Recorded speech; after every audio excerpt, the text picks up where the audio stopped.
Wilhelm Reich is, to me, the initiator of almost all the body-mind therapies of the New Age that I wouldn't say take for granted, they're very sacred things.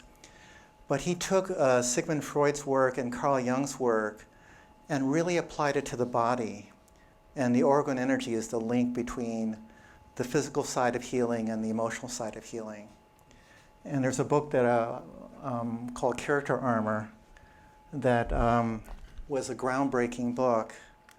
I'm going to see right here, this one in the outline. And I did find out that the armor and the release of the armor follows the path of Kundalini Yoga in Hinduism. And I found it really fascinating because I was studying, there's a book called Kundalini, Evolution and Enlightenment by John White. It was a collection of writings about how Kundalini works. And the sequence of unlocking that occurs as Kundalini rises had the identical path of destructuring the character armor that prevents the life force from having its way inside of us. And so this was a really big key for me. And I said it was a perfect match between the Eastern yoga traditions and what psychology was discovering. And Wilhelm Reich is the bridge for that, because if he didn't come around, it would have been split. You know, the mind-body split, which is really big in our culture, would have been maintained. This was the bridge idea.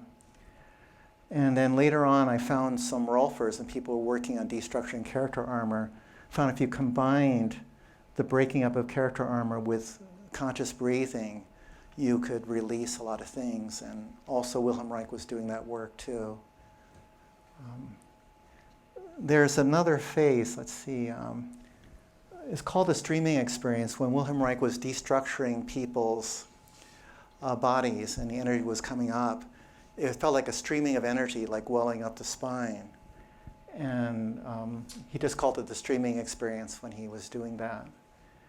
Later on, Alexander Lowen developed bioenergetics, and he was a student of Wilhelm Reich. And then later on, he gave the name of the life force energy as orgone energy. What's interesting is that he, let's see here. That's my discovery here, that these three things were the same. The color of the energy is silvery blue. And when the atomic bomb blew up in Hiroshima, Einstein and Wilhelm Reich were both horrified at what happened. And there's some evidence that Einstein took a lot of his knowledge to the grave because he didn't want his knowledge to get abused by something even worse than an atomic bomb. Wilhelm Reich also did the same thing. His followers put his knowledge into a time capsule for later awakening. And one of the things that was discovered was the Bion experiments. He actually did two things. One was he took a regular cell, withdrew orgone energy from it, and turned it into a cancer cell.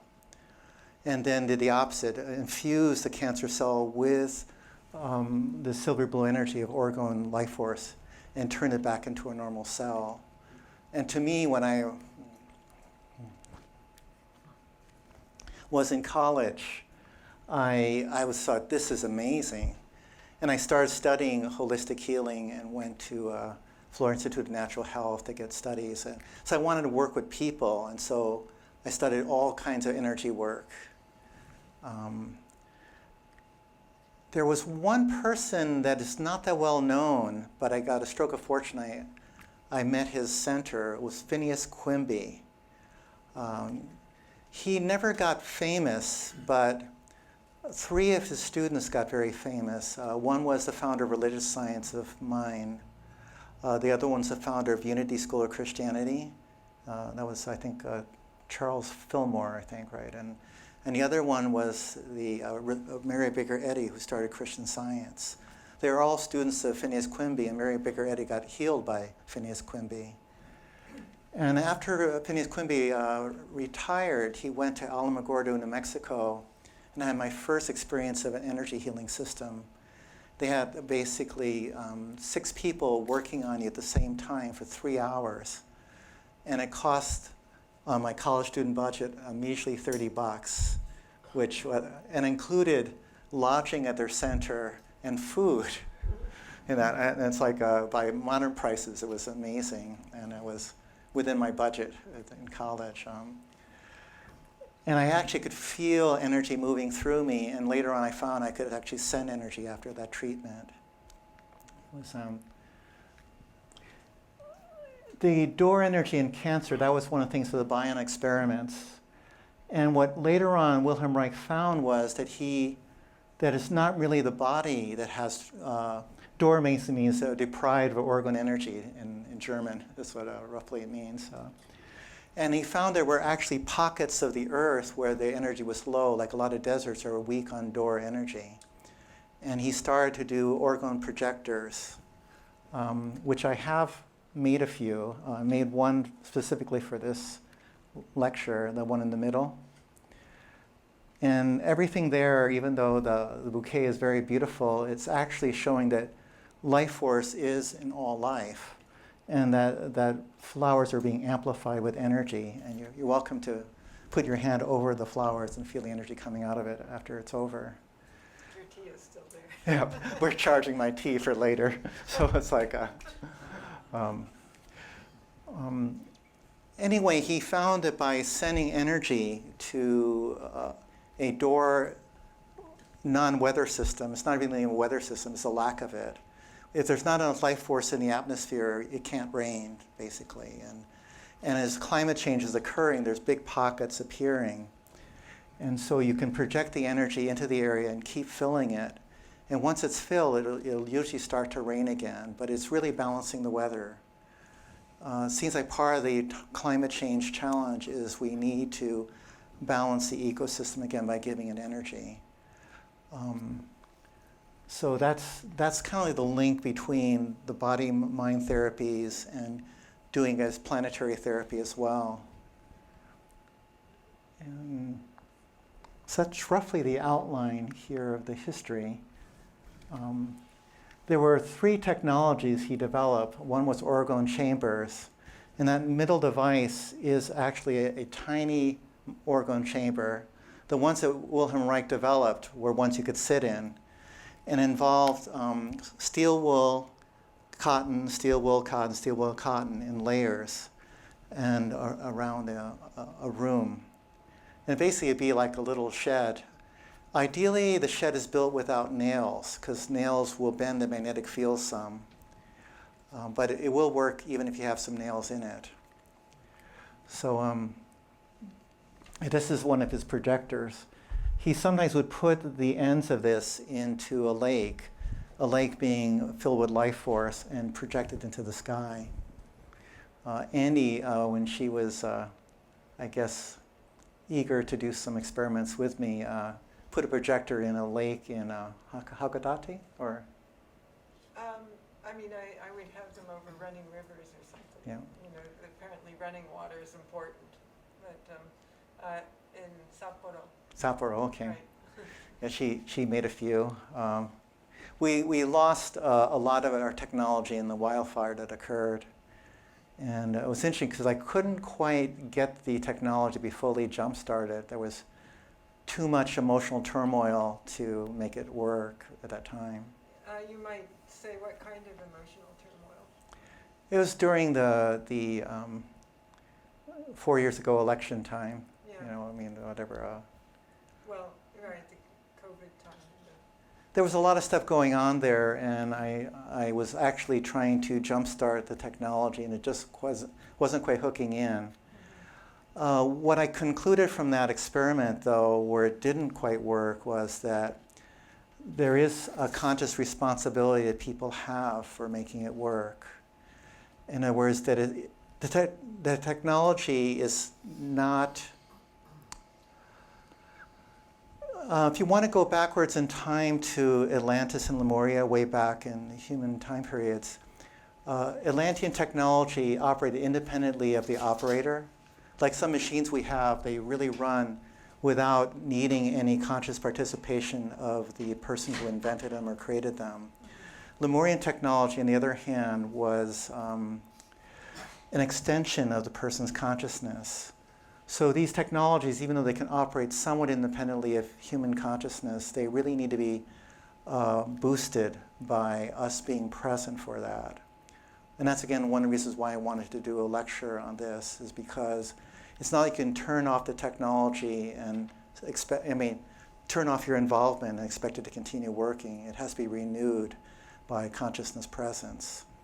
And that, the energy coming out of that, I think a lot of you can probably feel it, but I can amplify it by focusing my attention on it and increasing its potency by probably 100-fold.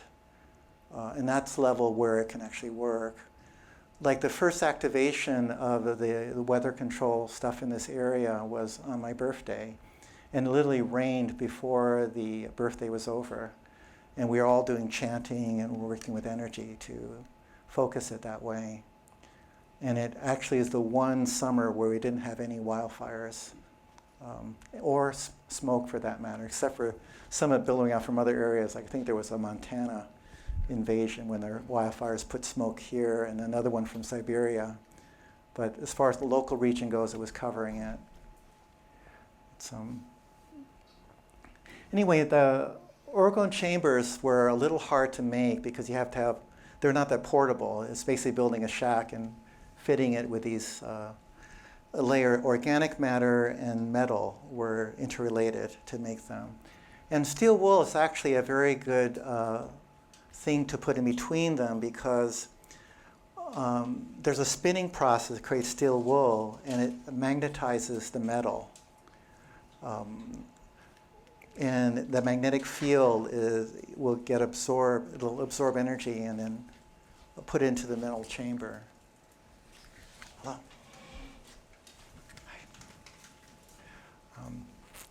And anyway, Orgone blankets, I've made several sets of them. And they're same principle. You put cotton, steel wool, cotton, steel wool, cotton. Then you put another layer around it. And you use 2 blankets at the same time. And you sandwich the person in the middle of it. And I also enhance them using some of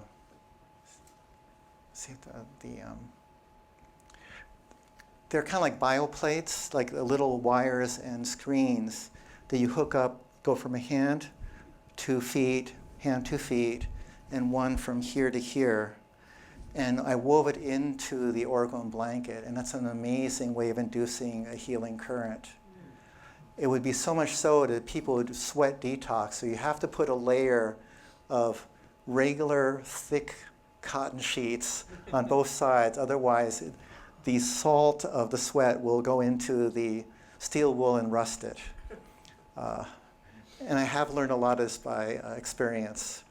It's really great for detoxing, and people should drink at least 1 good glass of pure water before going into the field. And after? And after too. And after too, yeah. And preferably with ionic minerals, like Himalayan salt is the least you want to do. And also concentrates, sea minerals. That's a really good one to do as well. And Body Electronics is also doing something similar with that. I lost my first Orgone blanket voluntarily because I was working with a person who just recovered from chemotherapy, and she found that when she was wrapped in the Orgone energy blanket, she felt this warm energy. Because apparently after chemo, you feel pretty roughed up by the process. And she felt her body regenerating all that, and she was moving to Seattle from Oregon. So I said, just keep it. It's obviously you and the blanket are friends. So I lost my first one. And then I built another one that went to an herbalist here in town who probably still has it. I am hoping to make some more again because they're really quite wonderful. They take a good skilled sewer though, because steel wool is really rough on the sewing. They took a master sewer, and even then they needed help, like someone holding down the steel wool in order to make it. But it is worth it. And you have to do buttoning, where you put like quilts, you put those buttons in to hold it in place. And I do recommend, of course, putting a sheet around it so that when it does drench, and it will do it, these things have massive effects on people. Anyway, Orgone Projectors is a third of the technologies there, and that's like one of them. That's a pretty big one. Matter of fact, some of the early followers of Wilhelm Reich sold their expertise as bringing rain to areas. That was a sideline so they could pay for their research. Yeah, there's one of the early Orgone chambers. What came later was Orgonite, which is something that he didn't develop. It was it was similar to his technology, and also these people did develop some really good projectors. There was someone in South Africa who would put them in a 5-gallon bucket, you know, those ones you get at Home Depot, and you use acrylic, and you put metal filings in there, and sometimes cotton and other things in there, and crystals. And when you put regular quartz crystals into Orgonite, the acrylic matrix, it shrinks and puts a compressible pressure on quartz crystal and activates a piezoelectric property. What that means is that I don't know if you've ever seen these little things that were like sparkers. You click them and they will put a little electrical jolt into your body. It's based on just putting pressure on a quartz crystal. There's enough electricity to produce a spark that you can actually feel in your body. When you put continuous pressure on a quartz crystal, it actually keeps running a little bit of current all the time. And the magnetic filings and all those things will conduct it into copper tubes, which then will project it into the sky in the same way that Wilhelm Reich's projectors work. So there's also a few other effects too. There's a photoelectric effect too, and also a acoustic electric effect. There was a composer named Scriabin who was a theosophist. He was part of a classical music phase. And he actually was way ahead of his time. He wanted to introduce all the 5 senses. If he was in our time period, he would have a field day with color projectors and sound and all these things, but he was limited by his time. He discovered a frequency called the gateway between heaven and earth. It's in the 4,000 hertz frequency. If you keep doubling 2, you know, the first doubling that gets you past, I think it was 4,096. If you take one of the tuning forks, it's only about this big because it's really high frequency, and tap it and put it next to a quartz crystal, you can actually vibrate the crystal with that frequency. So there's a lot of interesting effects there, and all of that's why chanting helps to do it too, when we were doing it in my birthday, because you can actually activate the acoustic electric effect of quartz crystals. And there's one more, it's an electromagnetic effect, or where you can take the magnetic field and spin it inside the crystal to generate electricity. And that's something I actually discovered by accident just recently to harness it. But that's another story. I want to take it in order. And also, geometric fields are very important, just like that pyramid over there, and that toroidal field. I'd like to make another toroid field to replace the one that got burned in the fire. Paradoxically, it almost survived, and the crystals that I set up did, because they get more coherence. So while the fire was powerful enough to turn a lot of my quartz crystals to ashes, all the ones in the projector survived, which was pretty interesting. Yeah, 2 of these big crystals are those same crystals that were used in projectors that survived the Bear Creek fire.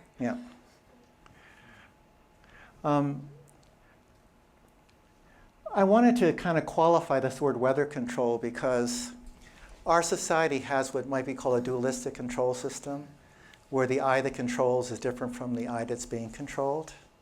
And so we have a lot of dominance issues in our society and power struggles. The Taoist way of weather control is become one with the weather first. So before they would actually do their own version of weather control, they would meditate in nature and do Tai Chi and Qigong until they merged with nature, both in a cosmic sense and also locally. Only then could they guide the weather when they become part of it. And that's again what I was saying, is that you have to, like in this way, have empathic oneness with the technology you're doing. It can't be separate from you. You can't control your weather by imposing your will on something. You have to become one with it. So I just put that in as a note because control sounds like something like slightly egotistic, and it's not that at all. You're helping the weather do what it wants to do. Nature wants to rain, nature wants to do all these things, and you merge with it and help it to do that. And the limits of weather control is that there's a karma that the society does have to process.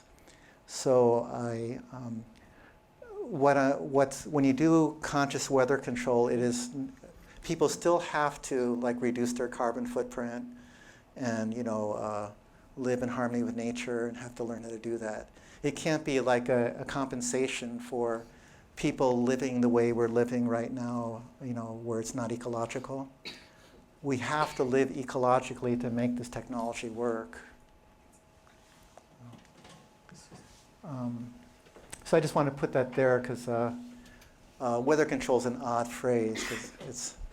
There was I think one movie it was called The Avengers, where this maniac tries to control the weather. That's not going to happen with this. It's let's see.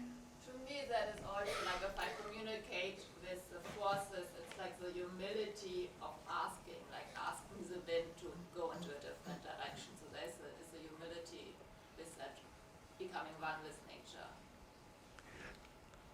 Yeah, there's a simple thing there. I came to a conclusion when I was studying in college. Universe big, we little, which means we surrender to the universe, not the other way around. That's this here, become one with the weather first. And limits and side effects of geoengineering is that the chemtrails, which I don't quite buy that they're simple emissions from regular jets. And when I was watching them, I noticed that the earlier jets didn't make those emissions. And also, I remember when I was in Minneapolis, I saw them make a chessboard in the sky, like they were like that. And you can't say they're going to the airport normally when they're making a chessboard in the sky. And when I got inspired by the person in South Africa who was doing the Orgonite projectors, he also cleared the air of chemtrails. It actually dissolved them. And so I got inspired to make 30 projectors. And I gave them to as many friends who did any kind of energy work at all to charge up. They'd have to chant for 3 minutes once a week to keep it going. And I had a major, large one that was like the mother hub for all the other ones would be broadcasting energy to the other projectors. And when it got activated, it was really beautiful. There was blue sky. And one of the beautiful things that happened during the time when it was active was a jet was going across there spraying this massive trail. It hit the bubble, and it was completely clear. It didn't produce any emissions at all that you could see until it hit the other side of the bubble. Then it was back to normal again. In other words, that the chemtrails would not be able to maintain themselves in a high orgone field. And it maintained itself for 2 weeks. And several people have done orgonite or projector experiments. they kind of warned me about something, and I didn't know what to make of it. But what happened was they doubled, actually quadrupled the number of airplanes after 2 weeks and kept chemtrailing it down until they broke the field. And one of them literally was 300 feet above my house. It's like they somehow could figure out which one was the mother projector that was fueling all the other ones. Yeah, that did happen. I'm not big on conspiracy theories, but I'm reporting what happened. I've been channeling a being. I don't normally name that a lot, but she's the one who guided me on how to build them. And she said, that's okay. This was a demonstration to prove this technology works, something that was visible and empirical, that it would follow every canon of regular science.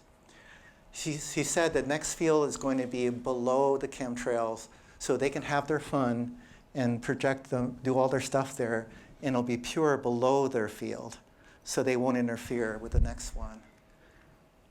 So that's what I've already gotten the knowledge on how to build Orgone Projectors version number 3. And it won't have the limitations of the 2 previous levels. And also, you can program the energy so they can't detect it. So they won't even know what you're doing, other than the fact that it'll rain more and things like that as side effects. By the way, the teacher I have doesn't believe in going into war with any group. Just drop below dualistic struggle and step up and being the ones who are going to guide humanity to the next level. In other words, this is my own feeling, is that regardless of which politics one believes in, politicians are a little immature to me. They even argue with each other. Like if you look at some of the debates, to me, having been schooled in philosophy and discussions, Buddhism, which has a really good, beautiful way of, like if you look at some of the Buddha's dialogues, there's one of my favorite of the Buddhist discourses. It was called the Kalama Sutra. It actually wasn't a sutra; it was just a chapter, where the people in that village, they went to Buddha, says, we're really confused. Every time another spiritual teacher comes in there, and we say, wow, that feels really true. Then the next spiritual teacher contradicts the next one. And he says, wow, that's true too. Then another one comes in and contradicts the other two and says, wow, that's true too. We're really confused. They all sound true to us. And what the Buddha gave a beautiful discourse is, forget about anyone proving anything to you. Go by your own reason and own experience. And he says, let us reason together, examine together, step by step. And just go by experience. Let's explore. Let's forget about arguing. Let's see what our experience teaches us. To me, that was one of the first scientific discussions, in my point of view, was Buddha. My project in college, by the way, was to apply scientific method to religious language, to make religious language empirical. And about 4 years of my studies, I realized I was reinventing the wheel. The Gautama Buddha already had a scientific language for meditation. There's not a single sentence you can't verify scientifically in what Buddha said. And so he was one of my big heroes in college. And that Kalamas discussion was it. It says, yeah, and he goes into the chain reaction of suffering. You can verify every link in the chain reaction of suffering. You can even watch it cascading inside yourself. Sometime we can have a discussion about that, but today is just weather control instead of stopping all suffering everywhere on the planet by being aware of the chain reaction and the 3 gates you can liberate yourself through. So it's, we've covered this, so the responsibility operator of technology. I'm going to go into a little bit more in a second, but I just wanted to make sure I got a complete overview here. a little plug, and by the way, you don't ever have to become vegan, but I did find a vegan diet is very life force oriented. And so I would recommend that for a number of reasons. Plants are very different from animals, and animals die a double death.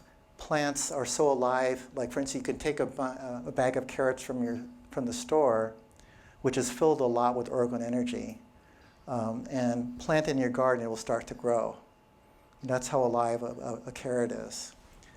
When an animal dies, the first level of death is called organ death, which the organs cease to function. And when the next stage is cell death, and what happens is that the cells are secreting urine basically into the bloodstream, but because the heart isn't pumping, the animal cells die in urine. And basically, if you're eating any animals, you're eating a lot of eliminative waste of all those cells. I won't go into the horror stories there, but as far as a life force perspective, I do find it's better to eat all plant-based. It's a higher life force diet, and even shows up electrically too. I have a device of a galvanic skin resistance meter, and the higher the number, the more resistance your skin has, and the lower the number, the more resonance your system has. And if I measure a person who's eating meat, the highest reading is 5.5. If a person's into an addiction, like addicted to alcohol or any substance, it goes up to 6.5.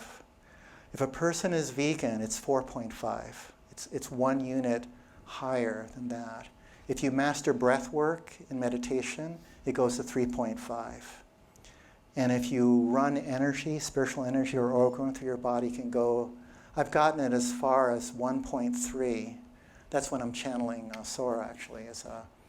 And my energy field will actually accelerate. It will actually rapidly go that way. And I wish I had the meter to show you. I lost it in the fire. I lost 3 meters, actually, where I could measure people. And essentially, you can measure people before and after an orgone blanket, and it's very interesting to see the difference. So to me, it's a measurable difference. It is, to me, scientific again. And Buddha had vegan diet as an esoteric teaching. It was part of Zen Buddhism at one time. The biggest vegan movement was the Zen Buddhists in China. And the Shaolin priests who were taught by Bodhidharma are still vegan, with only a few exceptions. They're allowed to eat. Apparently in China, families get offended if you don't eat with them, so they made that an exception. You're allowed to be not vegan when you're visiting your parents, like that. But you're meant to eat as little as possible, just so you don't offend family traditions, and it is a matter of survival too. But anyway, that's what my research found, and also you can conduct more life force into these technologies. So what I'd like to do is do a few things. One is I'd like to field some questions, and then also, if everyone's game for it, we can go from verbal stuff to actually feeling the energy. So that's fine, because I like to demo things. Being a committed scientific empiricist, I love to have things be demonstrable. So, yes? Are you comfortable saying who your teacher is? Which he? Oh. If you have a question, Oh, if you could please speak to the mic since we're recording it. hi there. Just curious if you're comfortable saying who your teacher is, the teacher you mentioned. Sora? Was that who?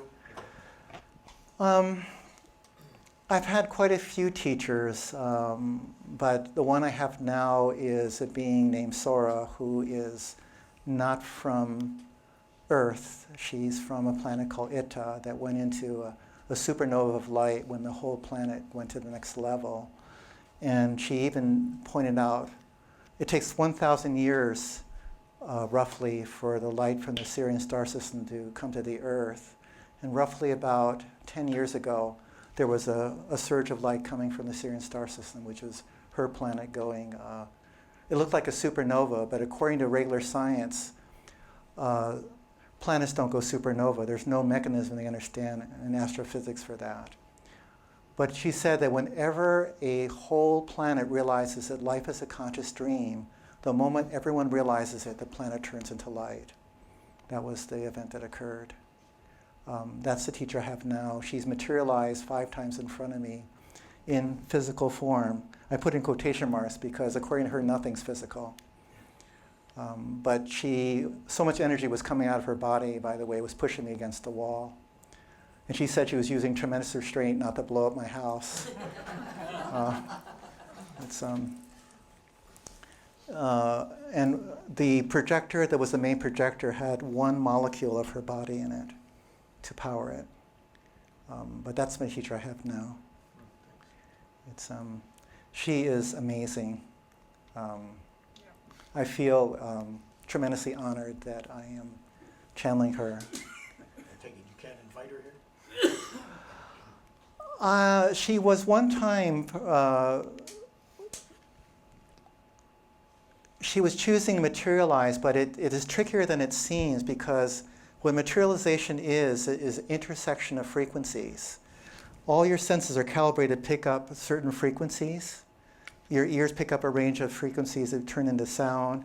Your eyes turn it into light and all that. So when what we would call materialization, she would call overlapping our frequency domain.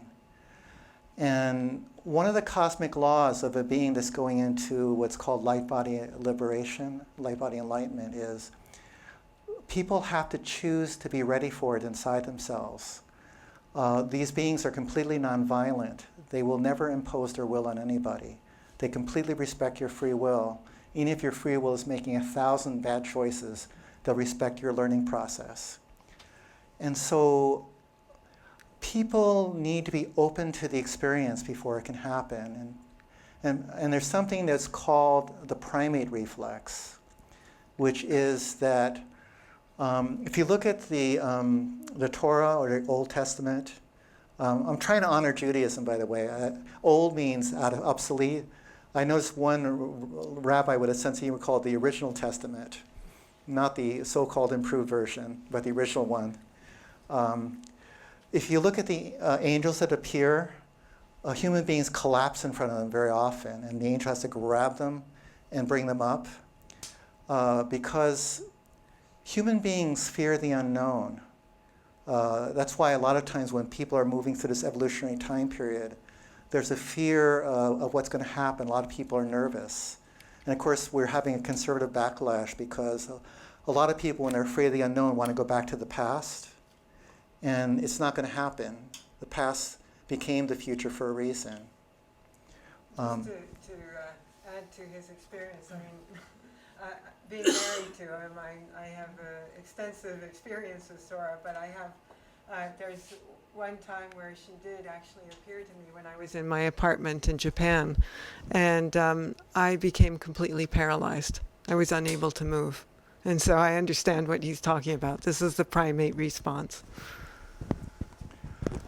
Yeah, it's a very interesting thing there, but like one time, one friend, she was going down a hallway in her house, and all of a sudden, it looked like a Star Trek teleporter, like all this light was coming out at this one point, and she suddenly realized Sora was trying to materialize in front of her. And when it reached 50% intersection with the frequencies, her knees started to give out. And she felt ashamed because she believed that light body beings exist intellectually. You go to enough New Age workshops, seminars, all those things, you end up believing some of this stuff is real. But when it really happens, it's different. And it's been interesting to watch that. You could say her whole body is orgone by then. Yeah. But it was, she has materialized to a few people though, besides me. It takes a certain environment of commonality. People have to work on like dropping a certain amount of like psychological defenses that people aren't aware that they have. And also when you get flooded with energy, it will bring up all your unresolved issues too. What happens is a lot of people, when they, let's just say you had a trauma in childhood and you repress it emotionally, when the life force gets strong in you, like with the character armor and all that stuff that Wilhelm Reich broke up, when your body reaches a certain level of aliveness, it will bring up, for healing, all your traumatic memories so you can move through them and be fully healed. But if the memory is not something you're really ready to receive and work with, you'll want to repress it again, and you'll have to reduce the life force to a manageable level. And that's actually where cancer begins, is you remove the life force. First you stuff your emotion into these cells, then you withdraw life force from them so you don't have to deal with them. Eventually that's where cancer develops. And a lot of people who see energy fields can see like a black hole in the energy field. And if you do send energy into that black hole, sometimes people will remember the trauma that made them repress in the first place. When a being like Sora appears, it's like a massive thing where people have to be willing to move through their emotions and clear them.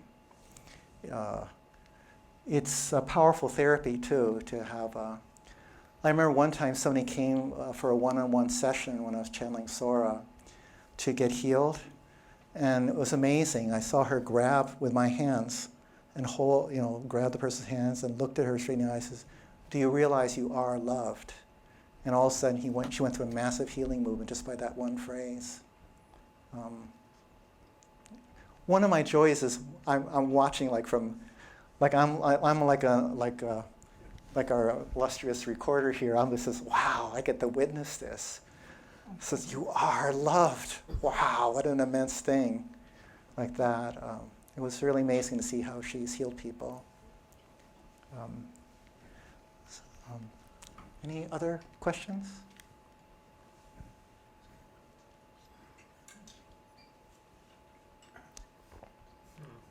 You talk about karma. Wait, can you start over with just 1 second?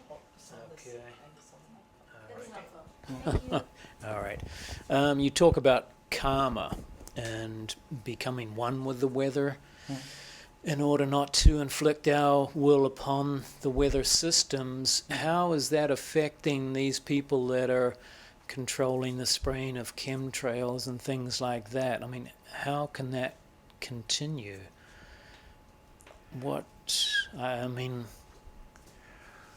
I get that karma is not instantaneous, but it's been going on for so long. Surely something has to be happening on some level. I had a very big insight into that one quite a long time ago. One is that on this vibrational level that people are on, everything happens very slowly. That's so you can change your mind. Like, let's just say you're going 90 miles an hour towards a wall in your car. And if you keep going with your momentum karma, you'll smash yourself against the wall.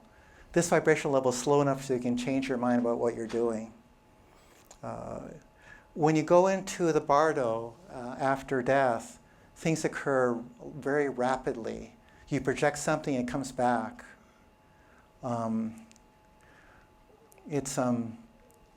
So we're in a field of interdependence.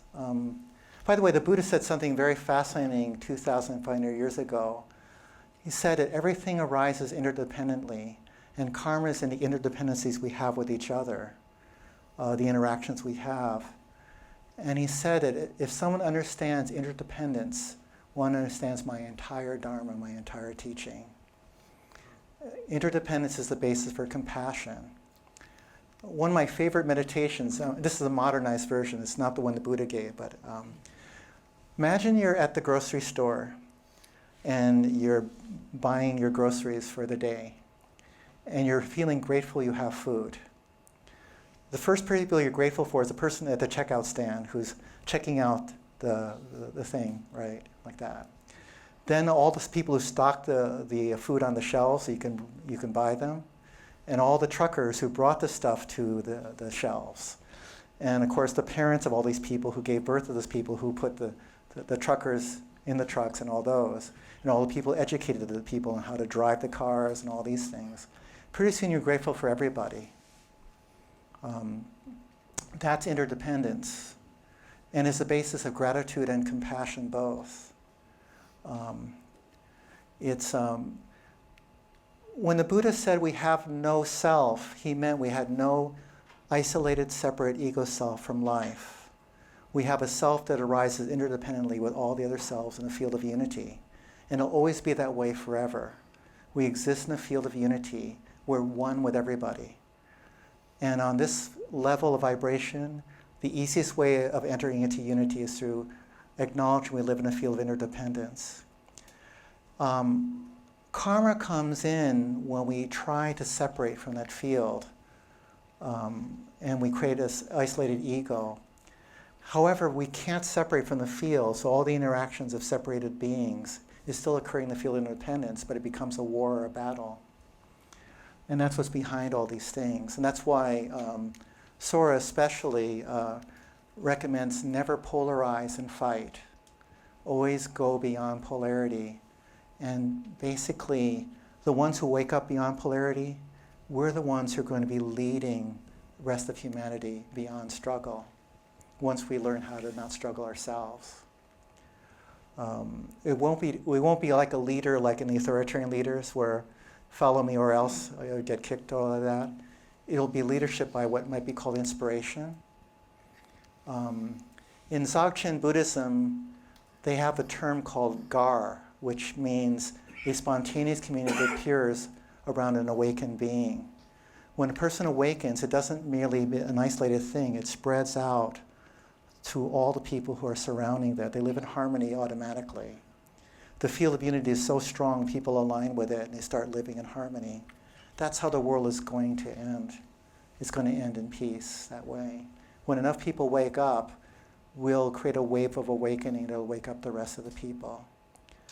I do remember Gautama Buddha from my most aware lifetime was when I was one of the monks following the Buddha. And technically speaking, I'm the sole member of the order of half monks, which is an interesting story, because as half monk, half farmer, I was allowed to be around the Buddha during that time. I was able to walk with the senior monks at that time because I didn't have much time with them. I only had the rainy season when I couldn't farm to be with him.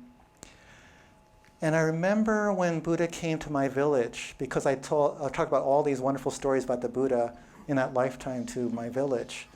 All the village was eagerly awaiting him coming.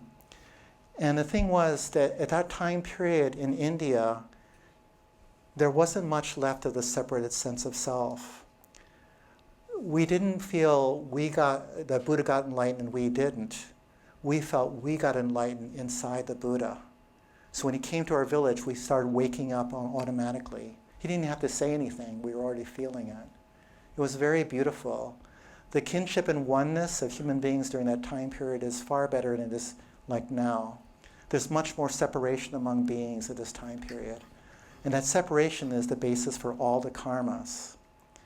What's very fascinating to me is in the New Testament, when John the Baptist announces Jesus, he says, "Behold the Lamb of God takes away the sin of the world." Not sins plural, but sin. The one sin is separation. And when Jesus exhales, and by the way, the word nirvana means exhale. Nir is out, vana is wind. It means exhaling. Jesus breathes his last, he exhales, and he releases all ego control of his breath. And the breath tears the veil of the temple in Jerusalem. That's the veil of separation. The veil that prevents people being one with the source of life. That was the meaning behind that release. It has to do with oneness. In John chapter 17, Jesus prays, "I pray that they may be one just as we are one." The relationship of conscious unity that Jesus had with God, he wanted every human being to have. and that was eternal life. It was interesting. I'm planning to write a commentary on this because there was a different understanding of Jesus' mission. Matter of fact, it's interesting, if you can go into Bible Gateway, their hair would be standing on end if they knew what I was doing with their research tool. But if you type the word one, in a search engine, you can see how many times it gets lit up in that one chapter. And the chapter's not very long. Jesus used the word one more than any other word in that entire chapter. Same thing Buddha said, is that you become one with nirvana, one with the unborn, the unchanging, undying heart of all of existence. That is the field of unity. And it needs to be conscious. When we're consciously back into unity, we will have world peace and more. Anyway, that's how it's connected there. Karma is a result of being unconscious of unity. So everything gets mirrored, your separation keeps getting mirrored back to you over and over again in different forms. Until you get tired of it. Yeah. There's a Buddhist phrase called kissing the earth. And what life eventually does, samsaric life, is you know you're ready for the spiritual path when you're sick and tired of being sick and tired. That's when you go on the path to unity. Life does a good job of that, by the way. That's the initiation you get for free. The rest you have to go through the stages. Any other questions? What chapter were you referring to? John chapter 17. It's the farewell prayer of Jesus. How many people are aware of what's called the Gnostics? Gnostic Christians? Yeah. One of the phrases is, "This is eternal life, to know God and Him who is sent." And it's a dative form of Gnostic, gnostitai in Greek. Conscious oneness. That's what the word means. It doesn't mean knowing intellectually at all. It means knowing the way a male and female in love know each other by conscious unity and sexual embrace. And the word was transferred to the sacred by saying when you consciously know God in intimate unity with him or her or it or the cosmic parent. By the way, Jesus used the word Abun for God. Abun means cosmic parent. There's a beautiful book called Prayers of the Cosmos, and occasionally it comes by this media exchange. The word Abun is a two-terminal noun in Aramaic, which means it's both male and female at the same time. And the way Neil Douglas Klotz translated it is as, "O parent, O birther, whose sacred unity between masculine and feminine energies births the entire cosmos." The womb of origination. Like that, yeah. It's right there in the heart of Jesus' teachings. When I read that, I said, wow, it was there from the beginning. And it's very different from the English Lord's Prayer and all those. Like, "Thy will be done on earth as it is in heaven." It's a really poor translation. First thing is, earth is part of heaven already. In Aramaic, it's not you go from earth to heaven when you die. You discover heaven on earth first, and it just keeps on going. And "thy will be done" is te te malkuta, which means, may I step into the synchronicities of the divine presence right now in my life. It's an amazing document in Aramaic. I think there was a question over here. Yeah. Hi, thank you. This is really wonderful. I was just recently in Sedona and bought some Orgonite, and I was wondering if you could give an opinion if this is really in alignment with what you think is good quality Orgonite. I can see it working right now. I feel things with it. Yeah. Yeah, I've had some experiences, but I just wondered what you thought. So- Yeah. Oh, it's got Yeah. that triscallion underneath it. Great. That's really good. Yeah, There's a triskelion inside of the one copper cup projector. Yeah. Oh, yeah. So that one's, same. Well, what they were saying where I bought this is that it really helps to absorb radiation. Like, because I work at the computer a lot, I have a cell phone. What's your opinion on that? It doesn't absorb radiation, it transforms It it. transforms it, okay. Yeah, it's called a syntonic device. It takes an adverse frequency and turns it into a good one. Okay. Yeah, Thank you. I really appreciate touching in with you about this. Yeah, by the way, that's a good one to do. You can actually program them too by thought intention. I'll talk about that in a second. All right. Thank you. Nick, did you have a question?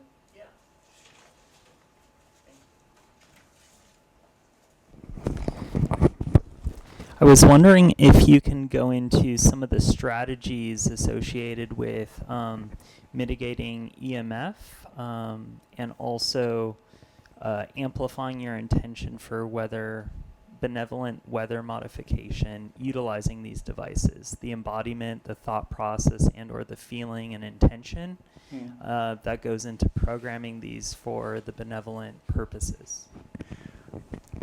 Well, thanks, Nick. And by the way, we're going to put a weather control device on his land. And it will have a Kuan Yin statue in the middle of it, which is a really good way of programming a device. How many people saw I guess it was called the X-Files, that show, with Mulder and Scully? You notice that Mulder never gets into trouble unless he leaves his cell phone behind, and he can't call for backup. Call for backup. Kuan Yin to me is a real being. One of my memories I've had, a matter of fact, this is one where Annie and I were both present, including her friend Imi Oi, who is she is a singer, a chanter of Buddhist sutras. She's known more in the rest of the world than in America, but she's beginning to get known in America too. She has beautiful chantings of the Heart Sutra, and one of her ambitions is to chant the Heart Sutra in every language on the planet. And Annie and I helped her with the Spanish version of the Heart Sutra, because I was born in Peru, and so we both know enough Spanish to help. Every major language, there are too many Yeah, thousands of major languages. ones, yeah. But the Heart Sutra was, the epitome was called the second turning of the wheel of the Dharma of the Buddha. And Kuan Yin is the being that's called forth by the Buddha when he is chanting the Heart Sutra. He's basically channeling. It's funny because Buddhism hardly ever talks about channeling, but he's actually channeling Kuan Yin when he's bringing the Heart Sutra forward. And it's, Avalokiteshvara or Chanyate. yeah, or Kuan Yin, it's the same being. Yeah. So the first line is the Bodhisattva of compassion from the depths of prajna wisdom saw the emptiness of all the five skandhas and sundered the bonds that caused him or her suffering. And then there's form is emptiness, emptiness is form. Those lines afterwards. And it's actually the first paragraph has a lot of richness to it. It'd take me a while to express that. I wouldn't mind if there was that'd have to take a separate lecture to go into the depths of it. But the Reader's Digest condensed version of it is that all the skandhas do not have substantial self-existence, because that would mean they're isolated from a field of unity. All these things are manifestations of a field of unity. And when you realize it's part of a oneness, you cease to grasp anything outside yourself and relax into unity instead. And that is what ends all suffering, all karma ends, except for a little bit of momentum karma. It seems to wind for a little while longer. It's like a ball rolling to zero. Paul, do you have? Oh, where? Could you name a series of books by Wilhelm Reich that you would recommend? His language is post-Freudian. So it has a flavor of his teachers. They're not easy reads. One of my roles as a writer is to revise their language. Matter of fact, there's a really distinctive Freudian flavor in Wilhelm Reich's language. But character analysis is his major study, and character armor is another one. The function of orgasm was another one was mentioned. And he had quite a number of writings. They're very interesting, all of them. But be prepared for something that is... How many people had to write a paper for college? It has that kind of language. I've had to unlearn a lot since college about how to write. But he is worth it there. Alexander Lowen's writings are a little easier to understand, and he is a person who inherits Wilhelm Reich's psychological and body work. So I would recommend starting with Alexander Lowen, and Bioenergetics is his main book. Even that's a little dated, by the way. In this town, one of the traditions that we have the honor to have is Hakomi. Hakomi therapy is based on Vipassana Buddhist meditation and Alexander Lowen's work, combining the two together. It's really excellent. And it's still a viable tradition. Is that, you familiar with Hakomi? Or, it's Hakomi,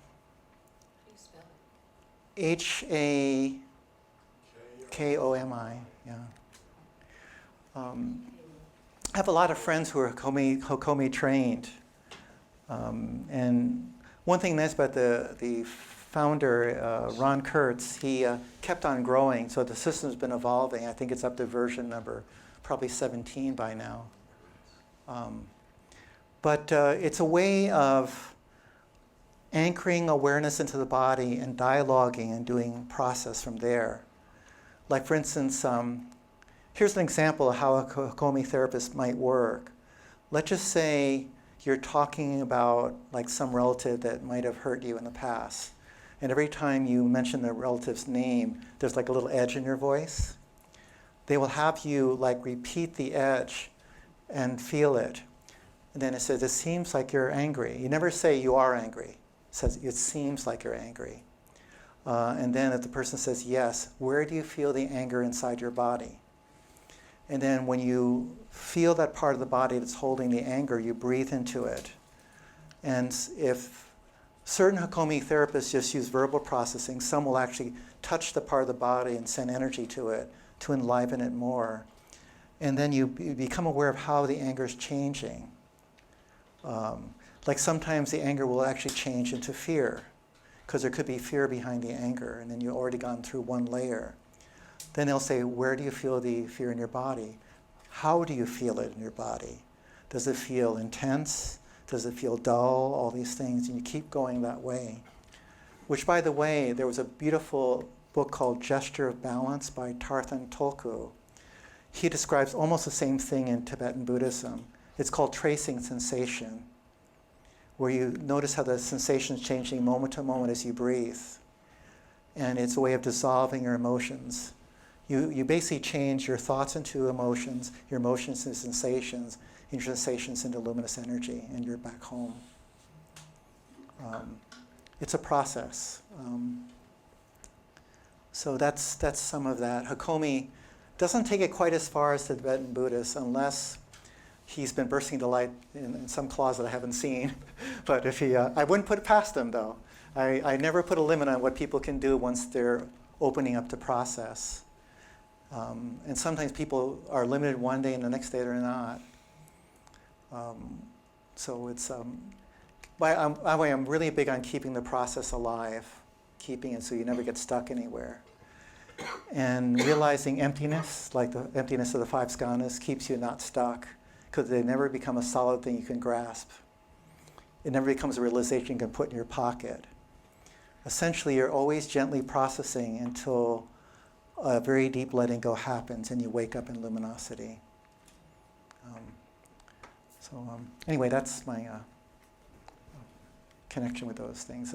I do consider, by the way, the body-mind therapies to become the New Age healing processes to be very much like my beloved Buddhist tradition. I say beloved because Buddha was a friend. You know, it was. Out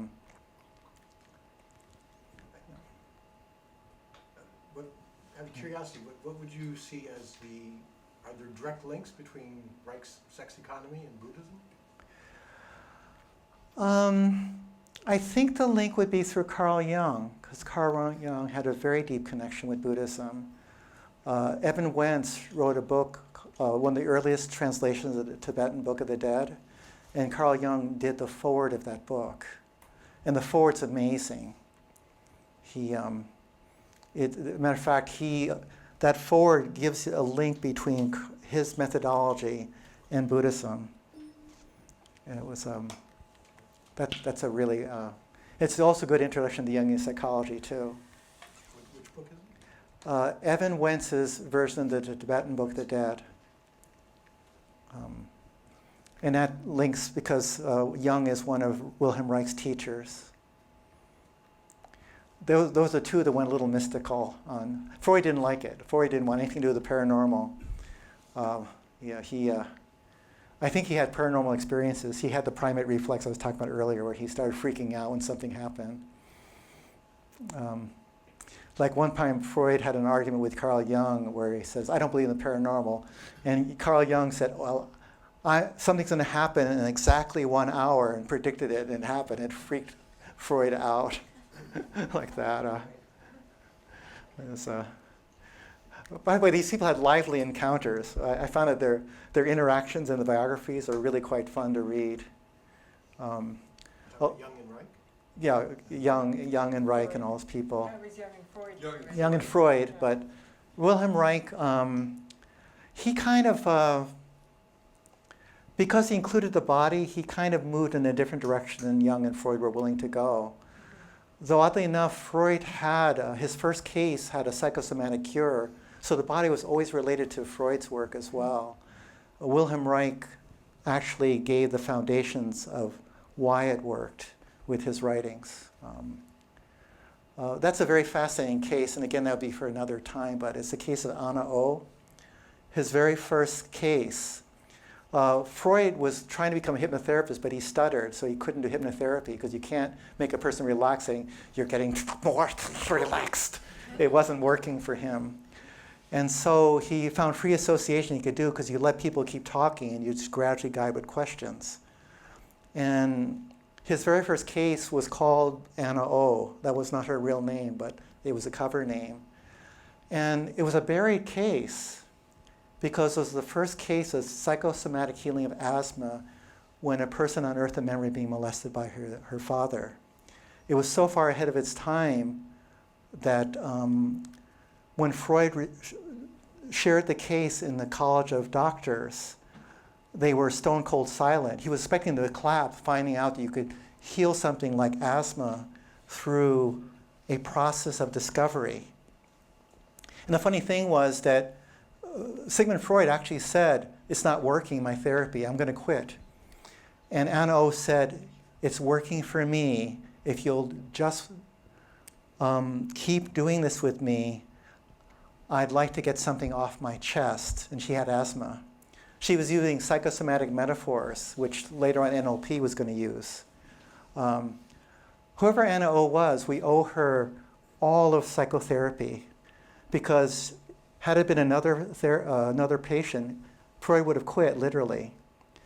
And what happened was, from a Buddhist point of view, Freud was not attached to results. He wasn't trying to heal anybody anymore, because trying is the control ego thing appearing. He let go of control and just let her free associate. Then he found that she was going towards something and away from something over and over again. And he says, I noticed whenever you talk about your dad, you keep going to an event and moving away from it, going there. What would happen if you just kept going towards it? And she said, "I don't want to go there." Says, "Well, it looks like you keep wanting to go there." And by the way, that was mentioned here. The urge towards wholeness, which is what Jung discovered. Inside of everybody is an urge towards wholeness, which is the organ energy trying to find healing, health, and balance. The organ energy will do it for a planet, or also do it for inside of ourselves. And Carl Jung began to find that people would talk, and he would try to sense the urge that was going inside of them and where it wanted to go and support that. And that's and Wilhelm Reich discovered it was a biological principle. That was his addition to Carl Jung's thing. So anyway, she's going towards this again, and then he gradually encourages her to keep going towards it. And then she has this full reliving of the memory, and they talked about it for a while, and then all of a sudden her asthma disappeared. And of course, Freud was a doctor, and he was delighted. He says, wow, a deep healing with no drugs, way ahead of his time. And then he went to the College of Doctors and gave a lecture on this case.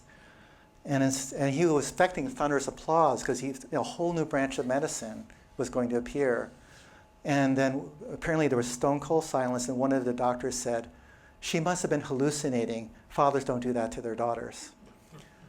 And they were so adamant about that the whole case got buried until some feminist psychologists found the original paper that Freud had wrote stuffed into the corner of a file cabinet and said, wow, she got it right from the beginning. Have you ever heard of the Electra Complex? That was the fiction that women were suffering because of penis envy. Freud made it up because his real theory was not acceptable. It was a substitute for the real theory because that's all he could get away with the College of Doctors at that time. And when I said he got it right, they wouldn't let him have the real theory. Therefore, he had to make up another one to at least give something on the books. I wonder how many of those doctors have been guilty of the same thing. And there is a hint of that because it was during the Victorian era where there was a lot of sexual repression. Wilhelm Reich also had a problem with the same thing because he got thrown in jail because of that statement that we were talking about earlier, that unless this culture learns how to have a good orgasm, it'll always be neurotic. Because according to Wilhelm Reich, when you have the right kind of orgasm, which is natural, the ego disappears temporarily. At the peak of orgasm, you can't have a separated ego. So if you know how to be consciously riding the orgasmic wave, The Function of Orgasm, by the way, is the book that covers that. He got thrown in jail for 9 years for making that statement. One of my writer friends, Robert Anton Wilson, he wrote a book called Wilhelm Reich in Hell, which is a play he made on the basis of that story, which is very readable, too. So yeah, that's how it links up with the psychological tradition. We've gotten a long way. At least we can say it without getting thrown into jail, things like that. So it's gotten better. Can you talk more about the character armor and like the relationship to Kundalini and what that looks like in our bodies and how we can treat it or work with it? Sure, yeah, that's, by the way, Kundalini Yoga is a very developed tradition, and there was an author named Mircea Eliade who has a really wonderful discussion of Kundalini in her books from a Jungian mythological standpoint to talk about all the myths that are related to each of the chakras opening up. Whoever this person was a genius in writing it. Yeah. Excuse me, the name again? Mircea Eliade. Right. Yeah. It's an amazing writing. I remember when I read it in college, it was like a perfect map. And when I linked it up with the character armor, it was really quite a... As I was putting all these pieces together, it was like a detective hunt, like that. And essentially, each of the chakras, by the way, also Maslow's hierarchy of needs, that person, it follows the path of Kundalini. You start with your survival needs, which is the root center and survival center. Then it goes to the sex center. In Kundalini Yoga, they usually put the sex center and survival center together because there's individual survival and species survival, and sex is for species survival. The moment a civilization doesn't have sex, it's gone, literally from the planet biologically. So they're considered one center in Kundalini Yoga, in some traditions anyway. And it goes then to your belly center, which is your belonging needs. So basically, it has to do with the inner child work that's really big in a lot of systems. And the key to understanding a child is approval equals survival. In the ancient world, if a child was not approved of, they would just leave it to the wolves, literally, in some tribes, and they'd be pushed out of society, and so they would die. Occasionally, a few rare ones would survive individually, but they usually would die. Or the wolves would raise the child as their own, which sometimes happened as well. So essentially, have you noticed that, I don't know how much a process you've done is, but how it's hard to get beyond the approval issues? Like it keeps rearing again and again and again. That's why we're wired to get parental approval in order to survive. And a lot of parents figured this out, and they never fully give approval. Usually good parents don't fully disapprove of you, but they'll always keep a little disapproval to keep you under control in a way, yeah. And a lot of the family systems are based on that dynamic. When I was doing rebirthing breathing, it was called the 5 biggies you had to unlock for your energy to flow well. Parental disapproval syndrome was one of the other ones. And by the way, what's bigger than that was the birth trauma from being born in a hospital. Apparently it's a little traumatic to get born in a hospital. And that's because, well, there's a book called Birth Without Violence by Le Bourrier. And I think a lot of the birth process are being reformed by his work, but they used to cut the umbilical cord before you breathed. So all of a sudden you're gasping for survival and trying to breathe, and that's your first trauma. It's a breath trauma. You're struggling to get the first breath before you literally choke because you're breathing through the umbilical cord instead. And so Le Bourrier had this very simple common sense idea: wait for the umbilical cord to stop pulsing and the child starts breathing on its own before cutting the umbilical cord. And instead of bringing the child out into the air under harsh fluorescent lights, it was with dim lights, and you put a warm tub there because the baby's just gone from a liquid environment. You keep it in a liquid environment and gradually raise it out of it. And then you usually have the child immediately bond with the mother. And there was one interesting study I ran across about this, and this is related to the Kundalini Yoga because we unravel our survival issues and the energy starts rising up the spine. So essentially, everyone is stuck somewhere in the process, and the idea is to keep the energy flowing and unlocking these centers and all the issues that made us repress whatever's going on there and get us stuck. But there was 3 hospitals were literally identical. They had the same blueprint. And they found that the infant mortality in one of the hospitals was like statistically a lot less, like something like 6 times less around that area compared to the other 2 hospitals, but they're identical in policies and everything. And they said there must be a reason for explaining that, and they were too close to each other geographically for it to be a difference of environment. They found out that one of the night nurses would take every child in the maternity ward and hug them every night. And apparently that hug was the difference between life and death. And it's funny because there was a book called The Continuum Concept by Jean Liedloff.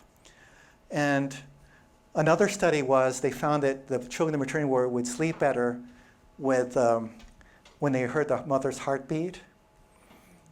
So you get a hug from a woman in love. You get a heartbeat. They want the mother. So the first thing is they need a bond with the mother. And that solves the second order need in Maslow's hierarchy of needs, is the belonging need. Children need to belong. By a stroke of fortune, had to being born in Peru, I was brought into the world with 2 Incan curanderas and 1 regular medical doctor, because Peru was too poor to have a medical staff like America. So they pulled the curanderas from the village, and they were Quechua tribe Incas that were bringing me into the world. It was great to me. And my mother wanted to have a conscious birth, and anyway, it was a different world. I was really glad I was born there. And my brother Bob was born in America, in Amityville, based on that movie, The Amityville Horror. But it was like, but anyway, they knocked my mother out with a sedative, which was, and of course that's called an anesthetic baby rebirthing. And what happened was you have a tendency to go unconscious when a trauma happens, because the birth is a trauma, but my brother was too unconscious to have the trauma. So whenever something bad would happen in his life, he'd just go like that. It's due to the sedative that they put my mother in like that. It was standard policy there. Anyway, that's one of the ones, the belonging needs. And then the next one are your self-esteem needs, as comes next, and that's this power center here. And that one is where you have to be assertive in a good way. And the sanity of this center is where you give yourself permission to live life intentionally, like a good existentialist. You choose to live an intentional life, and you give everyone permission to do the same. And you only meet with agreement, and you never power struggle. If you can't agree, you simply part ways peacefully. If you can agree, you walk together. There's a whole Buddhist sutra about that too, to show how everything links back with each other, where it's called a friend of the path. According to Buddha, your ideal life is having 4 kinds of friends: the protective friend, the supportive friend, the joyful friend who like shops with you, like that, goes to the restaurant and has a meal, and then the one who's the wise friend that says, I don't think you should do that, when you shouldn't do it, like that. If you have 4 friends, you'll get enlightened faster. So it's I mention that too because a lot of the Buddhist teachings sound transcendental, like you're going to this rarefied enlightenment. He had a lot of common sense advice for how to live on earth. And he says, a person who understands my teachings will be happy in this life and the next one. You don't have to wait for enlightenment after death. You can have a happy life on earth. Anyway, when you go beyond all power struggle, this center releases. And by the way, this is considered the home of the ego. The ego thrives on power struggle. It loves. There was a 60s song about that. It's a song of the ego. It has only 2 words in the whole song: dominance, submission, like that, like that. Anyway, when you release either one, the energy flows up to the heart. You got your microphone. Oh, I hit it. Okay, flows up to the heart center, and the heart center is about,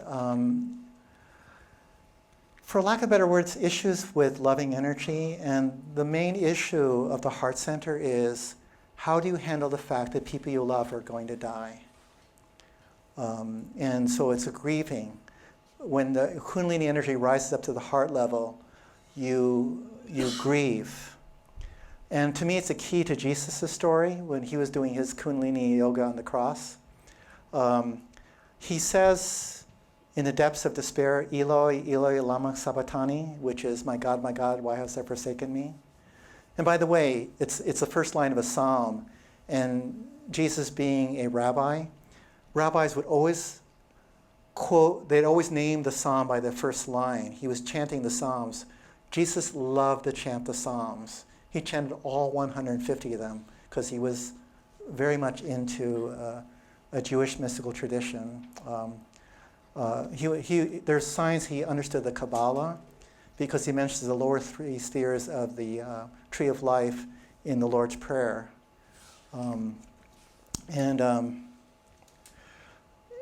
It's the kingdom of the power and the glory are the 3 lower spheres, by the way. That's the last line of the Lord's Prayer. But the thing is that he went into the depths of the grieving that's inside of every human being, Because once you don't feel oneness with life, you feel you're abandoned by life. There's not a single Buddhist who doesn't understand what Jesus was doing there. He was going to the depths of that because everybody, including the Buddha, felt that. On the 40th day of the Buddha's enlightenment process, he felt abandoned by life too. You're always feeling that deep abandonment when you're about to go back into oneness. And I'll tell you the answer in advance, so just in case you get into trouble and you get into the grieving, you'll know how the way out. Nothing you love ever dies. You're never separate from what you love. How many people know about Thomas Merton? That, yeah. There was a story called the Sycamore Tree. Apparently he had a favorite tree in his monastery. It got hit by a lightning bolt, and he grieved over the destruction of the tree. Then the tree appeared in a dream in heaven, and God says to Thomas Merton, whatever you love never dies. That's the solution to this. And it's true. My mother passed on. I'm more one with her than ever. That's another story for another time. It was very beautiful. I wouldn't have missed the last 2 weeks of her life for anything, because she meditated 24 hours a day all the way from 2 weeks to her death, breathing. Yeah, Andy saw that. I saw it. It was tremendously beautiful. She died of Alzheimer's. One of the hidden gifts of Alzheimer's is that as it takes away your memories, all your other memories get more vivid temporarily. It's like you have a memory flare and the memory would quiet down. She meditated only for 6 weeks in her entire life. And I was teaching her how to breathe to release gas bubbles due to an antipsychotic she got from a doctor and an anti-nausea for the side effects of the antipsychotic. And I was teaching her how to breathe to relieve the side effects of the anti-nausea. And it was releasing gas bubbles from her flexures. And she got so good at it, she found bliss instead. She was breathing there. All of a sudden, I come home from work, and he says, how are you doing, Mom? I says, shh. He says, what are you doing? Meditating. That's how she talked, Chinese accent. And then I said, what are you experiencing? Serenity, like that. I says, well, looks like she's doing fine. And what happened was, as her memories disappeared, that memory came up when I taught her that. And she did all the work. I taught her I wasn't even teaching her how to do it for liberation. I was just teaching her for releasing gas bubbles. She figured out the rest on her own. And she said, oh, I can use this. Meditated all the way to enlightenment. It was very, very beautiful. And so I feel more one with her than before. And also, the only thing she lost by dying was Alzheimer's. All the insanity she was living on Earth for 40 years ended with her dying. Anyway, that's going past this knot. And then the next one is this one, the throat center. And this is the center of creativity in Tibetan Buddhism. It's not the center of speech. If you want to get a very large worldview, most civilizations in this galaxy are telepathic. So they don't use words for communication. They use words for creation. If you look at the Torah, the fire language is for creation. You know, there's the very first verse of the Genesis is the beginning. The Elohim created the heavens and the earth, and they did it through chanting. You know, they did it through "Let there be light," and there was light. It's through the language of creation. Sora's people, they call their language the language of creation. They are very telepathic. They don't communicate through words. They do a little bit because of concession for us. But you chant, and the vibration of the chant creates sacred geometry, creates the world of form. And the forms build energy until they manifest. That's the language of creation. The Tower of Babel is the story about when human beings lost telepathy. If you look at And by the way, there's a beautiful book called The New Man by Morris Nicole that goes into the parables of the Old Testament or the original Testament and what they mean spiritually. It's an amazing book if you want to know how many, and of course, I call it Noah's Ark instead of Noah's Ark. It talks about what it really meant, because the key verse, and unfortunately the translations into English are not that good, but the key verse is before the flood occurs, it says, the imagination of humankind was on harm continuously. People were dwelling too much on violence in their thoughts, and that dwelling on violence was going to manifest a flood of unconsciousness in this world. And so it had to do with people drowning and getting a whole conscious awareness was being lost, because people were dwelling on harm and violence and suppressing into their subconscious mind.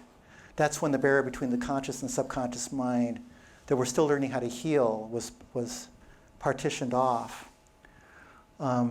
Milton Erickson, who was one of the greatest hypnotherapists, he doesn't define hypnosis in authoritarian terms where you implant a suggestion.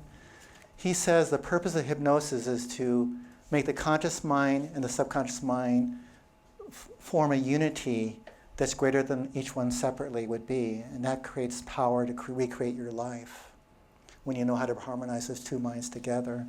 And Jung's work is very much about that, because the urge towards wholeness is in the subconscious mind.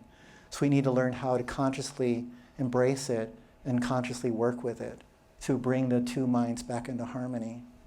In Tibetan Buddhism, they say that the dream world and the waking world was split in half when fear began to dominate human consciousness.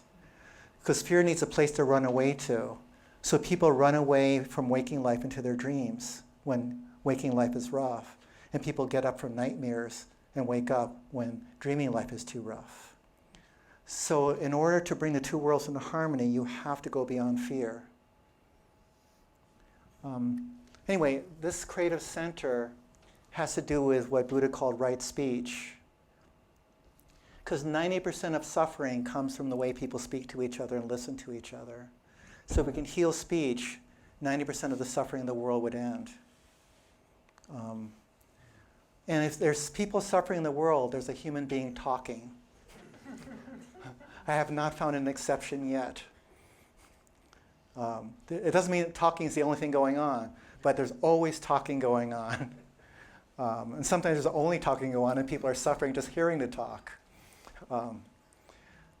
So when you learn how to use the throat center properly, and there's a book called Light on the Path by Mabel Collins. There's a beautiful line in that where it says, only when your words cease to hurt do they have the power to heal. It's a beautiful line about the progression of this throat center. So it has to do with only speaking kind and truthful words. And kind, constructive, relevant, and an improvement on silence. And truthful. And truth, yeah, well, honest. Truthful, yeah. Anyway, when this center's released, and oddly enough, this is a center associated with geniuses too. Like Einstein had an open throat center. Wilhelm Reich did too. You know, all these people, when you're creative artists, they're really using this energy. And it's interesting because Taoism has this being the power center for energy. The Tibetans have this one being the one. That's why they do so much chanting. And their language is also a language of creation too. And I found it out, by the way, when I was studying Tibetan language. And I says, where are their vowel sounds? I was tearing my hair off trying to figure out where their vowel sounds were. They only have one vowel sound. It's ah. Everything else is based on the ah sound. Like, for instance, here, if I can use this chalkboard here. This is the seed syllable re, which is my favorite energy symbol. And this is a short ah sound. This is a modifier that makes this into an e. So all the other vowel sounds are modifications of ah, according to Tibetan Buddhism. Ah is the sound of creation. It's the universal field. There's a phrase called luminous emptiness, where it's empty of anything being solid, but it's a luminous energy field that's always pervading everything all the time. I sometimes would like to also introduce a term called ambient emptiness, which means it's humming with ah all the time. And so there's like that. Anyway, that's a Tibetan script. I unlocked the code one time and I realized, by the way, the ah sound is interesting too, because you,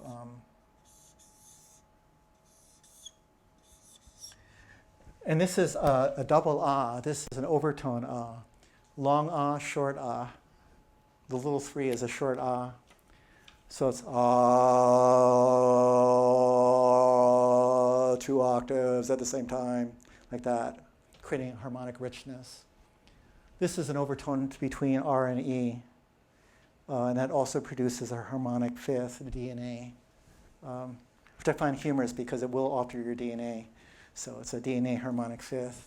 And isn't like a seed syllable for rainbow body meditation? Yeah, that's the main one, yeah, because you dissolve in luminosity through ah. They tell you become one with that sound. Isn't it also the entrance into dream yoga? It is. And you visualize in the throat center in basically neon red. Right. And you do that. And when you visualize it, you automatically sub-vocalize the sound so it vibrates into your dreaming body. And it does work. If you do it for roughly 3 nights, but you have to 3 nights after you relax all the major tensions in your body. Anyway, it goes up from this level.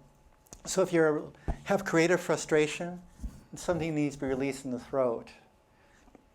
When you get up to here, this is called a Center for Conditional Bliss in Santana Dharma. That's my term for Hinduism. That was the original word to describe Hindu teachings. Santana Dharma means eternal teaching or eternal Dharma. Buddhist teaching is called Arya Dharma, which is noble Dharma.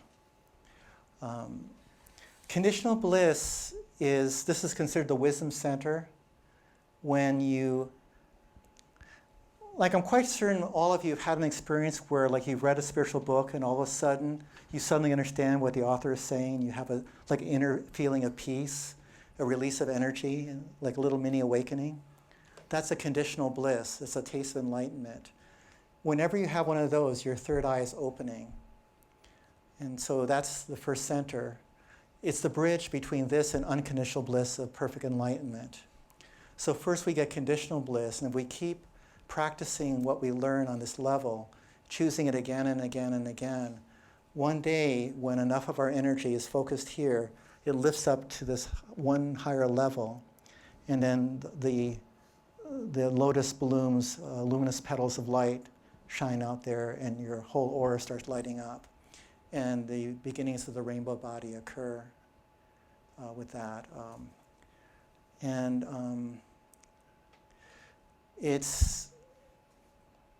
Anyway, it's like a little surge comes up, and whenever a surge comes up, whatever gain is permanent.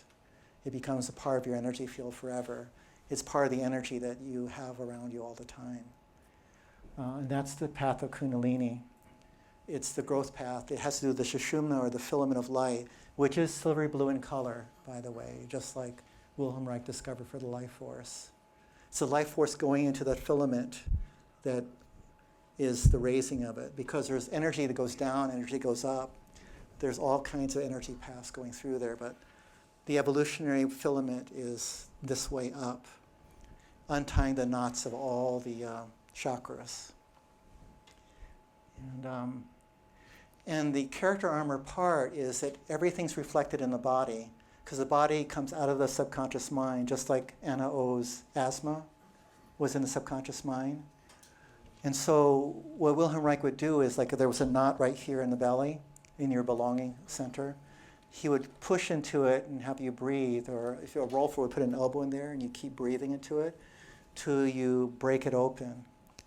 And by the way, Hakomi and other traditions have gone beyond breaking through character armor. Fritz Perls was one of the first people to question that method. It's a little too aggressive. There's a more wholesome way of growing where you breathe into it, run energy into it, own your tension, work with it differently. Ever since Reich's way of breaking through character armor was developed, there's more peaceful ways of bringing the energy upwards. Suggesting you take a sip of water. Okay.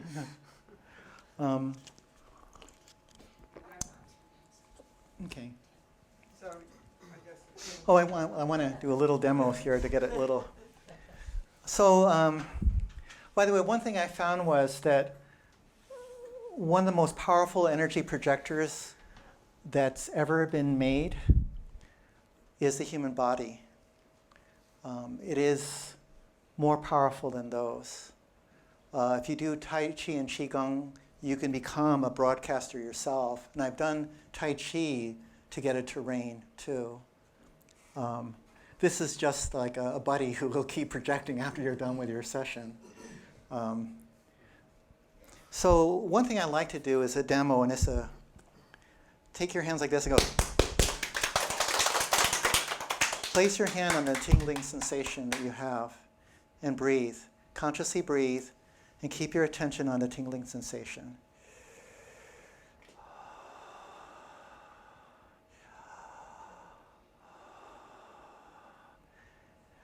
And see if you can sense a pulse every time you exhale, like it'll suddenly pulse a little bit.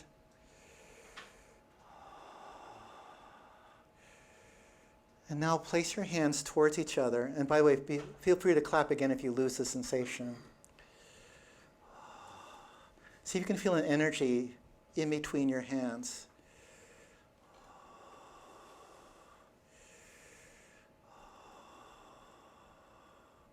This to me is Orgone energy. That's how easy it is to feel.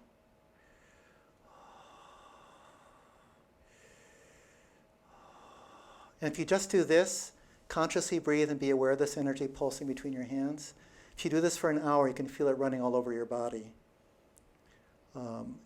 However, I should give you a minor warning. It will bring up repressed emotions at one point, and a little anxiety if there's anxiety to be felt. So just be ready when that happens. What do you do? Well, you can call me. I'm not the only one around, but I mean, it's. But if you're really you call Jesus. Yep, you can dial a Buddha, like that. And you can also just trust the process that you're in. The life force is willing to do all the work for you. The key is to keep letting it, keep surrendering and letting the life force have its way. And it can take you all the way to the very end. And that's what I was doing for those 40 years, an hour a day, is letting the energy have its way and surrendering again and again and again and again and again and again and again. And my body has been bursting into light sometimes. So I have gotten to that level where it's starting to happen. If you have trouble trusting it on your own, call for backup. If you can't get a Buddha to appear and materialize in front of you, call me, call someone. There's a lot of good healers in this town. Anyone who's moved energy through their system can help you. And they'll at least be able to take it as far as they've gone with themselves. And one thing is also good to understand is that you don't have to be afraid of fear. There was a statement where Roosevelt said the only thing we have to fear is fear itself. My revised version of that statement is there's nothing to fear, not even fear. That's my version. If fear comes up, just see it as fear and just let it flow through you and let it purge itself. Once you're not afraid of fear, the energy has an easier time flowing because you won't resist the process. You go from trying to trusting is another way of looking at it. Just trusting the process. That's the power of the heart center, is trust. It has how power to trust that there. And I wouldn't mind talking about that more another time, but it's because I'd love to see people activated so they can feel awakened Kundalini and keep going all the way to the end of that journey. And every time you do that, you're pulling everybody you know. All your friends are going with you, whether they realize it or not. It's like we all pull each other up when we're in this process. When I was around the Buddha, matter of fact, the story actually appears in one of the Buddhist stories. Some people think it was a metaphor. It actually happened, but they don't mention me in either story when it happened or that. But since I was a farmer, I noticed that certain flowers are blooming out of season. When Buddha was walking through a village, flowers are blooming out of season all the time.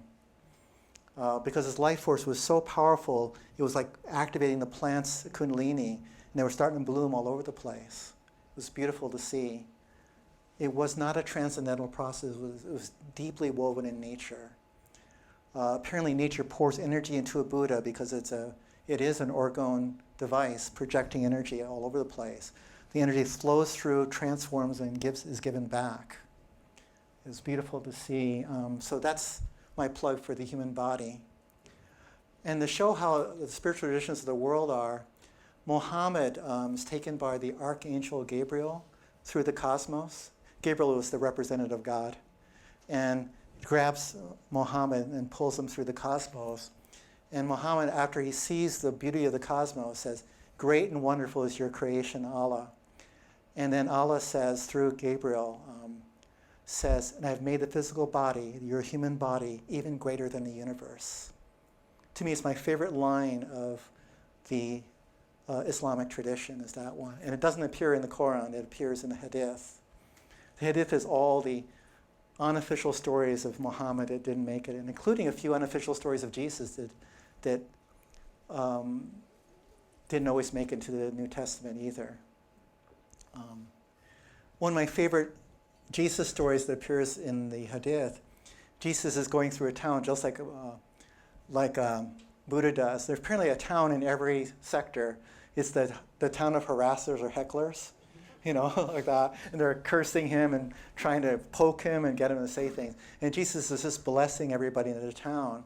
And Peter, or Ananda in the Buddhist story that was equivalent, "Aren't you annoyed? Why don't you call down fire from the heavens and burn them all up for their unrighteousness?" And Jesus says, "I can only give what I have in my purse." What Jesus remembered, I have no more cursing coins left to give. Therefore, I can only bless everybody. That's a sign of a person who's awakened in unconditionality. The heart blooms this wonderful thing. Anyway, I guess since we're going to be shutting down, if you get this energy fired up, just place it here next to this, and you can feel this projector working. So I'll leave it up to that, and just so you can walk up. Can I ask you one question? Sure. I'd like to ask you a question.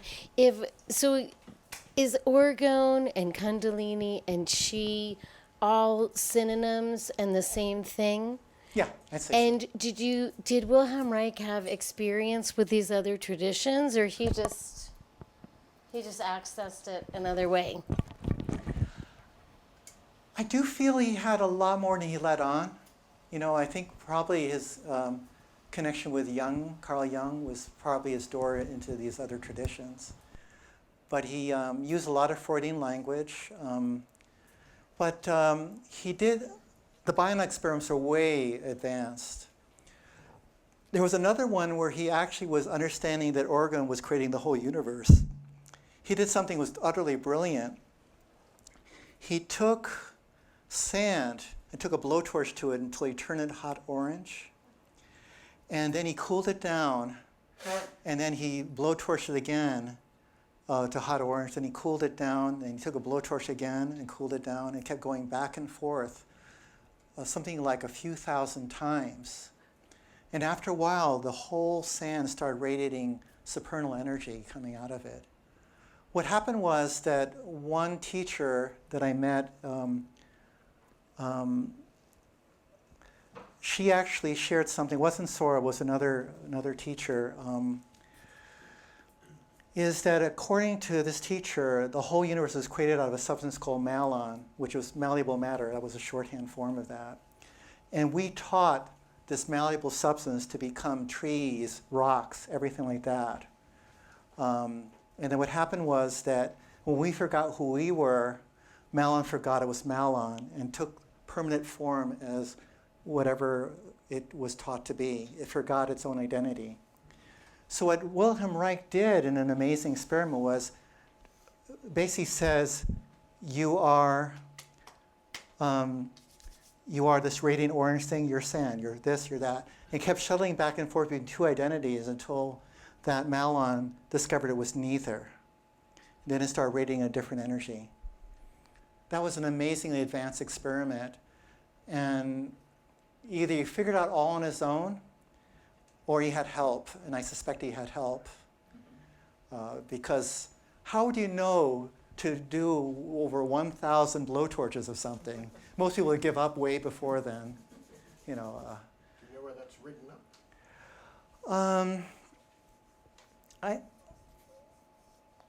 I'm not sure if DeMeo had it in his book on orgone energy or not.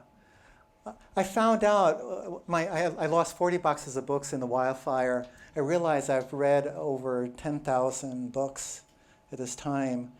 And so, and sometimes I live for finding these single sentences in books. By the way, I'm still trying to track down the book where Einstein says, if you use the full capacity of your brain, it would turn into light. To me, that's better than general relativity, whatever he discovered that made him write that sentence. But yeah, it was in a book on alchemy that was quoting Wilhelm Reich's stuff, because he had alchemical knowledge. But if you do find it, let me know. I'd like to. Likewise. By the way, Yeah. given the time, anybody can go up Yeah. at any time. Feel free to. Well, let's see.